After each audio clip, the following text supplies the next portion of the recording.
Evin damını da zədələyiblər. Hər yağış yağanda mənzili su basır. Buranı bu vəziyyətə salan icra başçısı Adil Vəliyev olub. Məhkəmə qərarına görə də söküntünü qanunsuz aparıb.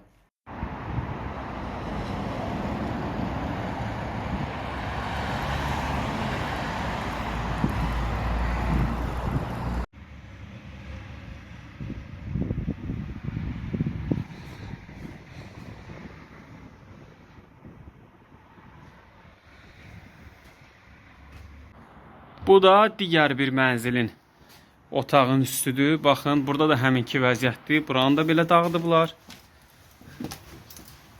Yəni, baxan adam deyər ki, burada adam yaşayır. Amma halbuki bura ikinci mərtəbədə, biz də aşağıda birinci mərtəbədə yaşayırıq. Baxın.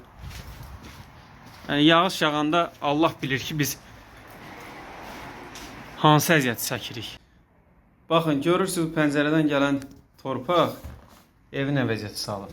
Hamısı pəncərədən gəlir. Torpağın hamısı pəncərədən gəlir. Baxın. Yağış yağanda sel gəlir pəncərədən. Həmin bayaq çəkdiyim mənzildir. Çöldən çəkdiyim mənzil. Torpaq gəlir evin içinə dolur.